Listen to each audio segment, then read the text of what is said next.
Hi guys, welcome to EduPod. Similar triangles, അതായത് സദൃശ ത്രികോണങ്ങളിൽ നിന്ന് വളരെ ഇമ്പോർട്ടന്റ് ആയിട്ട് നമ്മൾ പഠിച്ചിരിക്കേണ്ട കുറച്ച് അടിപൊളി ക്വസ്റ്റ്യൻ അതാണ് നമ്മൾ ഈ ഒരു വീഡിയോയിൽ ഡിസ്കസ് ചെയ്യാൻ പോകുന്നത്. സോ നോക്കിയേടാ, first question in triangle XYZ xy equal to 8, angle x equal to 50 and angle y equal to 60 degree. അപ്പോൾ ഞാൻ അങ്ങനത്തെ ഒരു ട്രയാങ്കിൾ വരയ്ക്കാൻ പോവാണ്.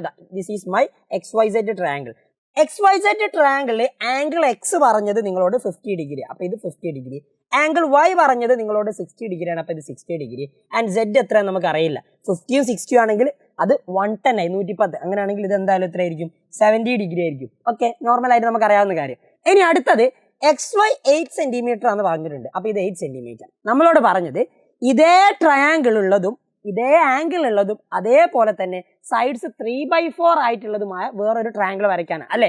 വശങ്ങൾ ഈ ത്രികോണത്തിന്റെ 3/4 ഭാഗമായതും ഇതേ കോണളവുള്ളതുമായിട്ടുള്ള ഒരു ത്രികോണം വരയ്ക്കണം. അപ്പൊ എങ്ങനെയാ സാർ വരയ്ക്കുക? അപ്പൊ നമുക്ക് ആകെ അറിയുന്നത് ഈ ഒരു സൈഡാണ്. ഇതിന്റെ 3/4 ആയിരിക്കണം അടുത്ത വരയ്ക്കുന്ന ട്രയാങ്കിളിൽ ഒരു സൈഡ് വരേണ്ടത്. അങ്ങനെയാണെങ്കിൽ ഈ 8ന്റെ 3/4 എന്ന് പറഞ്ഞാൽ എത്രയാണ്? 8 × 3/4. വളരെ ഈസിയാണ് എടാ. ഈ 8ഉം ഈ 4ഉം ക്യാൻസൽ ചെയ്ത് പോയിട്ട് 2 എന്ന് കിട്ടും. 2 × 3 എന്ന് പറഞ്ഞാൽ എത്രയാ? 6. അപ്പോൾ അതാ ഈ വശത്തിന് തുല്യമായിട്ട് നമ്മൾ അവിടെ വരയ്ക്കേണ്ടത് എത്രയാ? 6. അതായത് ആദ്യം ഞാൻ ചെയ്യാൻ പോകുന്നത് 6 സെന്റിമീറ്ററിൽ ഒരു ലൈൻ വരയ്ക്കും. ഓക്കെ, 6 സെന്റിമീറ്ററിൽ ഒരു ലൈൻ വരച്ച് 6 സെന്റിമീറ്ററിൽ ഒരു ലൈൻ വരച്ചു. ഇനി കോണളവുകൾ സെയിം ആവണമെന്നല്ലേ പറഞ്ഞത്? സിമ്പിൾ. ഇത് 6 സെന്റിമീറ്റർ ആണെങ്കിൽ കോണളവ് ഇവിടെ ഉള്ളത് 50, ഇവിടെ ഉള്ളത് 60. അപ്പോൾ ഞാൻ എന്താ ചെയ്യുക? ഞാനിതാ നമ്മുടെ പ്രൊട്ടാക്ടർ വെക്കും 50 ഡിഗ്രി. 50 ഡിഗ്രിയിൽ ഇതാ ഒരു പോയിന്റ് മാർക്ക് ചെയ്യും. എന്നിട്ട് ഇതൊന്ന് ജോയിൻ ചെയ്യും. 50 ഡിഗ്രിയിൽ ഒരു പോയിന്റ് ജോയിൻ ചെയ്തു. ഇനി അതേപോലെ തന്നെ 60 ഡിഗ്രിയിലും വേണ്ടേ, ഞാൻ പ്രൊട്ടാക്ടർ വെക്കും. എന്നിട്ട് എന്ത് ചെയ്യും? 60 ഡിഗ്രി മാർക്ക് ചെയ്യും. എനിക്ക് 60 ഡിഗ്രീൻ്റെ പോയിന്റ് കിട്ടും. ഞാൻ അത് ജോയിൻ ചെയ്യും. അപ്പോൾ നോക്കിക്കേ, 60 ഡിഗ്രി ആയി. ഇത് 50 degree and this is 60 degree. അപ്പോൾ അതാ 50 ആയിട്ടുണ്ട് ആൻഡ് 60 ആയിട്ടുണ്ട്. ഇനി നോക്കിക്കേ, അങ്ങനെയാണ് ഇത് എത്ര ആയിരിക്കും? എന്തായാലും 70 ആയിരിക്കും. സിമ്പിൾ. അപ്പോൾ നോക്കിക്കേ, 50, 60, 70. ഇവിടെ എന്താ? 50, 60, 70. സൈഡ് മാറുന്നത് ഇത് 8 ആയത് അതിൻ്റെ 3/4 ടൈംസ് 6 ആയി. അപ്പം നിങ്ങൾ ഈ ട്രയാങ്കിളിലെ 50ക്ക് ഓപ്പോസിറ്റുള്ള ഈ സൈഡ് അതിൻ്റെ 3/4 തന്നെ ആയിരിക്കും 50ക്ക് ഓപ്പോസിറ്റുള്ള ഈ സൈഡ്. ഇവിടെ 60ക്ക് ഓപ്പോസിറ്റുള്ള ഈ എക്സൻ എന്ന് പറയുന്ന സൈഡിൻ്റെ 3/4 തന്നെ ആയിരിക്കും 60ക്ക് ഓപ്പോസിറ്റുള്ള ഈ സൈഡ്. അപ്പോൾ ഇങ്ങനെയാണ് അത് വരയ്ക്കേണ്ടത്. ചില കേസിൽ നമ്മളോട് സൈഡ്സ് മാത്രം തന്നിട്ട് ചോദിക്കും. അങ്ങനെയാണെങ്കിൽ നിങ്ങൾ എല്ലാ സൈഡിൻ്റെയും എത്ര ടൈംസ് ആണോ അത് നോക്കിയാൽ മതി. എന്നിട്ട് അങ്ങനെ എടുത്ത് വരച്ചാൽ മതി. ഈസി ആണല്ലോ. അങ്ങനെയാണ് അടുത്ത ക്വസ്റ്റ്യൻ നോക്കിക്കേ. Taking the length of perpendicular as h, prove that h/2 = 3/h. Sir അതെങ്ങനെയാണ് പ്രൂവ് ചെയ്യുക? വളരെ സിമ്പിൾ ആയുള്ള ക്വസ്റ്റ്യൻ ആണ് ഇത്. നിങ്ങൾ പല ക്വസ്റ്റ്യൻ പേപ്പറിലും കണ്ടിട്ടുണ്ടാവും, ഇനി കാണാൻ പോകുന്നതുമാണ്. നോക്കിക്കേടാ, ഇത് 90 ഡിഗ്രി. അപ്പോൾ ഇത് എന്ത് തന്നെയാണ്? 90 ഡിഗ്രി. ഓക്കെ ആണല്ലോ. ഞാൻ ഈ ആംഗിളിനെ വെറുതെ ഒരു സന്തോഷത്തിന് x എന്ന് എടുത്തു. അങ്ങനെയാണ് ഈ ആംഗിൾ എത്രയായിരിക്കും? ഈ ആംഗിൾ മാത്രം. എടാ, ഇത് x, ഇത് 90, ടോട്ടൽ 180 ആണ്. 180യിൽ നിന്ന് ഈ രണ്ട് ആംഗിളും കൂടി കൂട്ടിയാൽ നമുക്ക് 90 + x കിട്ടും. അപ്പോൾ 180ൽ നിന്ന് ഈ 90 + x, അതായത് ഈ രണ്ട് ആംഗിളും കൂടി മൈനസ് ചെയ്താൽ ഈ ആംഗിൾ കിട്ടും. സിമ്പിൾ അല്ലേ?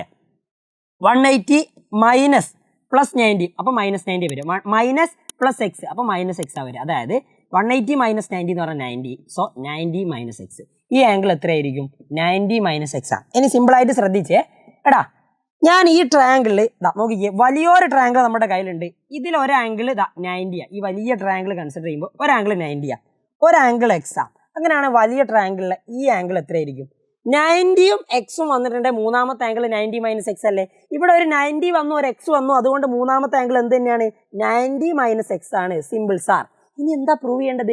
h/2 = 3/h എന്നാ. എടാ, നിങ്ങളോട് പറഞ്ഞത് taking the length of perpendicular as h, അതായത് ഇത് h ആയിട്ട് എടുക്കാനാണ് പറഞ്ഞത്.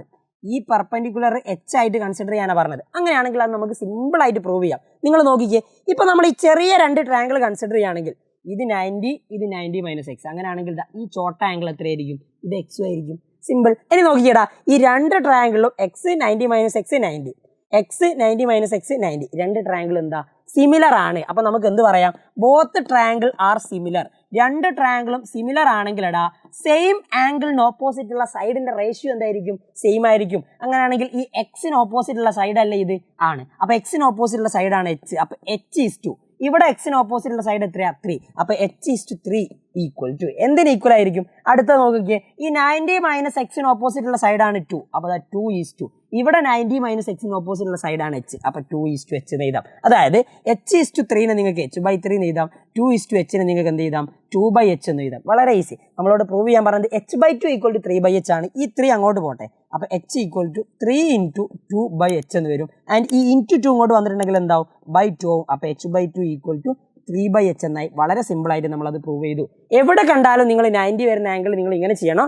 ഒന്നിന് എക്സ് കൊടുക്കുക, അപ്പോൾ അടുത്തത് 90 ആണെങ്കിൽ മൂന്നാമത്തത് 90 - x ആയിരിക്കും. അപ്പോൾ അത് നമ്മൾ പ്രൂവ് ചെയ്തു. വളരെ സിമ്പിൾ. വലിയ മട്ട ത്രികോണത്തിന്റെ ലംബവശങ്ങൾ കണക്കാക്കുക. സാർ അതെങ്ങനെയാണ് ചെയ്യുക? ഇവിടെ ഈസിയാണ്. നിങ്ങളുടെ മട്ട ത്രികോണത ഇങ്ങനെയാണുള്ളത്. ഇതാണ് നിങ്ങളുടെ കയ്യിലുള്ള മട്ട ത്രികോണം റൈറ്റ് ട്രയാങ്കിൾ. ഇത് h ആണെന്ന് അറിയാം, ആൻഡ് ഇത് 2 ആണ്, ഇത് 3 ആണ്. നിങ്ങൾക്ക് വേണ്ടത് ഈ സൈഡും ഈ സൈഡും. ഈസിയാണ് കേട്ടോ. ഇവിടെ നോക്കിക്കേ, നമുക്ക് അറിയാവുന്ന ഒരു കാര്യം എന്താണെന്ന് വെച്ചാൽ h/2 = 3/h. ഞാൻ ഈ ബൈ h ഇങ്ങോട്ട് എടുക്കുക. അപ്പോൾ എനിക്ക് h × h/2 = 3 എന്ന് കിട്ടും. ഈ ×2/2 ഇങ്ങോട്ട് പോയാൽ h² = 6 എന്ന് കിട്ടും. അങ്ങനെയാണ് hന്റെ ലെങ്ത് എന്താ? √6. അപ്പോൾ h = √6 ആണെന്ന് മനസ്സിലായി. ഇതിന്റെ ലെങ്ത് √6 ആണെന്ന് മനസ്സിലായി. ഇനി നോക്കിക്കോ, ഇത് റൈറ്റ് ട്രയാങ്കിളാണ് അല്ലേ? ഈ ട്രയാങ്കിൾ, നിങ്ങൾ ഇവിടെ കാണുന്ന ഈ ട്രയാങ്കിൾ, ഇത് റൈറ്റ് ട്രയാങ്കിളാണ്. അതേപോലെ തന്നെ ഇതും റൈറ്റ് ട്രയാങ്കിളാണ്. റൈറ്റ് ട്രയാങ്കിൾ ആണെങ്കിൽ നമുക്ക് അവിടെ ഒരു പ്രോപ്പർട്ടി യൂസ് ചെയ്തൂടെ? Hypotenuse square = base square plus altitude square. ഇതല്ലടാ ഹൈപ്പോട്ടന്യൂസ്, ഇതല്ലേ ബേസ്, ഇതല്ലേ ഓൾട്ടിറ്റ്യൂഡ്. അപ്പോൾ നോക്കിക്കേ, hypotenuse square is equal to base square plus altitude square. അങ്ങനെയാണെങ്കിൽ സാർ അതെങ്ങനെയാണ് നമ്മൾ ചെയ്യുക? എടാ ബേസ്, ഇവിടെ ബേസ് ആയിട്ടുള്ളത് 2 പ്ലസ് ഓൾട്ടിറ്റ്യൂഡ് എന്ന് പറഞ്ഞിട്ടുണ്ടെങ്കിൽ ഈ h, അതായത് √6ന്റെ സ്ക്വയർ. അപ്പോൾ നോക്കിക്കേ, 4 + 6 എന്ന് പറഞ്ഞാൽ 10. അതാണ് ഹൈപ്പോട്ടന്യൂസിന്റെ സ്ക്വയർ. അപ്പോൾ ഹൈപ്പോട്ടന്യൂസ് എന്ന് പറഞ്ഞിട്ടുണ്ടെങ്കിൽ വളരെ സിമ്പിൾ, സ്ക്വയർ അങ്ങോട്ട് പോയാൽ √10. അപ്പോൾ ഇതിന്റെ ലെങ്ത് എത്രയാണ് സാർ? ഇതിന്റെ ലെങ്ത് √10. അതേപോലെ ഇവിടെ ഉള്ളത് നിങ്ങൾക്ക് കിട്ടും. നോക്കിക്കേ, ഹൈപ്പോട്ടന്യൂസ് ആണ് ഫൈൻഡ് ചെയ്യേണ്ടത്. അപ്പോൾ അതിന്റെ ഹൈപ്പോട്ടന്യൂസിന്റെ സ്ക്വയർ എന്ന് പറഞ്ഞാൽ ബേസ് 3 പ്ലസ് ഇവിടെ ഓൾട്ടിറ്റ്യൂഡ് √6, അപ്പോൾ √6ന്റെ സ്ക്വയർ. അപ്പോൾ നമുക്ക് ആൻസർ 9 പ്ലസ് √6ന്റെ സ്ക്വയർ എന്ന് പറഞ്ഞാൽ 6. 9 + 6 എന്ന് പറഞ്ഞാൽ 15. അപ്പോൾ 15 ആയിരിക്കും ഹൈപ്പോട്ടന്യൂസിന്റെ സ്ക്വയർ. അപ്പോൾ ഹൈപ്പോട്ടന്യൂസ് എന്ന് പറഞ്ഞാൽ √15 അല്ലേ? അങ്ങനെയാണെങ്കിൽ ഈ ലെങ്ത് എത്രയാണ്? √15 ആണെന്ന് കിട്ടി. വളരെ സിമ്പിൾ ആയിട്ടുള്ള ചോദ്യം. ചിലപ്പോൾ നിങ്ങളോട് ഇങ്ങനെ പ്രൂവ് ചെയ്യാനൊക്കെ ചോദിച്ചാലും, അതേപോലെ ഇങ്ങനെ സൈഡ് കാണാൻ ചോദിക്കുകയാണെങ്കിലും, നിങ്ങൾ രണ്ടാണെങ്കിലും ഈ ഒരു മെത്തേഡ് വെച്ച് ചെയ്താൽ മതി. വളരെ ഈസിയാണ്. ഓക്കെ, അങ്ങനെയാണെങ്കിൽ the last question. How many times of the sides of large triangle is longer than that of the small triangle? ചെറിയ ത്രികോണത്തിന്റെ വശങ്ങളുടെ എത്ര മടങ്ങാണ് വലിയ ത്രികോണത്തിന്റെ വശങ്ങൾ? അപ്പോൾ അതൊന്ന് സിമ്പിളായിട്ട് നമുക്ക് നോക്കാമല്ലോ. നിങ്ങളൊന്ന് നോക്കിക്കേ, 5 ഉണ്ട് ആൻഡ് 10 ഉണ്ട്, 5ന്റെ ഡബിൾ അല്ലേ. 7 ഉണ്ട്, 14 ഉണ്ട്, 7ന്റെ ഡബിൾ അല്ലേ. 6 ഉണ്ട്, 12 ഉണ്ട്. അപ്പോൾ നമുക്ക് എന്ത് മനസ്സിലായി? ഇതിന്റെ 2 ടൈംസ് ആണ് ഇത്. അങ്ങനെയാണെങ്കിൽ നമ്മുടെ ആൻസർ വളരെ സിമ്പിൾ ആയിട്ട് കിട്ടി. ചെറിയ ട്രയാങ്കിളിന്റെ, ചെറിയ ത്രികോണത്തിന്റെ 2 മടങ്ങാണ് വലിയ ത്രികോണം. ഈസി.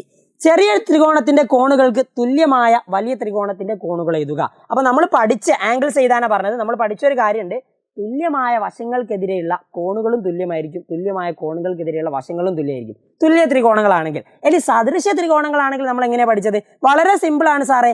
വശങ്ങളുടെ തോത്, വശങ്ങൾ മാറുന്നത് സ്കെയിൽഡ് ബൈ സെയിം ഫാക്ടർ ആണെങ്കിൽ അതിന് ഓപ്പോസിറ്റ് ഉള്ള ആംഗിൾസ് എന്തായിരിക്കും? സെയിം ആ. ഇവിടെ 5 10 ആവുന്നുണ്ട്, ഇവിടെ 7 14 ആവുന്നുണ്ട്, ഇവിടെ 6 എന്താവുന്നുണ്ട്? 12 ആവുന്നുണ്ട്. അപ്പോൾ നിങ്ങൾ നോക്കിക്കേ, 5ന് ഓപ്പോസിറ്റ് ഉള്ള ആംഗിൾ ഈ സി, 5ന് ഓപ്പോസിറ്റ് ഉള്ള ആംഗിൾ സി. ആംഗിൾ സിക്ക് ഈക്വൽ ആയിട്ട് ഇവിടെ ഏതാ ഉണ്ടാവുക? ഇവിടെ 10ന് ഓപ്പോസിറ്റ് ഉള്ള ഈ ആംഗിൾ 6. അതെങ്ങനെയാ സാർ? എടാ ഇത് രണ്ടും സ്കെയിൽ ചെയ്യുന്നത്, മാറുന്നത് ഒരേ രീതിയിലാണ്, ഡബിൾ ആവുന്നുണ്ട്. ഇനി അടുത്തത് 7ന് ഓപ്പോസിറ്റ് ആയിട്ടുള്ള ആംഗിൾ ബി. അപ്പോൾ ആംഗിൾ ബി ഈക്വൽ ടു ഇവിടെ 7ന്റെ ഡബിൾ ആയിട്ടുള്ള 14 അല്ലേ. 14 ഓപ്പോസിറ്റ് ആംഗിൾ ഏതാ? പി. അപ്പോൾ ആംഗിൾ ബിയും ആംഗിൾ പിയും ആയിരിക്കും ഈക്വൽ ആയിട്ട് ഉണ്ടാവുക. ഇനി അടുത്തത് നോക്കിക്കേ, അപ്പോൾ നമ്മൾ 5ഉം പറഞ്ഞു, സി ബി പറഞ്ഞു, ഇനി എ അല്ലേ. അപ്പോൾ എ എന്ന് പറയുന്നത് ഈ 6ന് ഓപ്പോസിറ്റ് ഉള്ള ആംഗിൾ ആണ്. അപ്പോൾ ആംഗിൾ എ ഈക്വൽ ടു ഇവിടെ 6ന്റെ ഡബിൾ ആയിട്ടുള്ള 12 ആണ്. 12ന് ഓപ്പോസിറ്റ് ആംഗിൾ എന്ന് പറഞ്ഞിട്ടുണ്ടെങ്കിൽ ഏതാ? P Q R. അപ്പോൾ ഈ ക്യു ആണ്. അപ്പോൾ ഇതാണ് എന്ത്?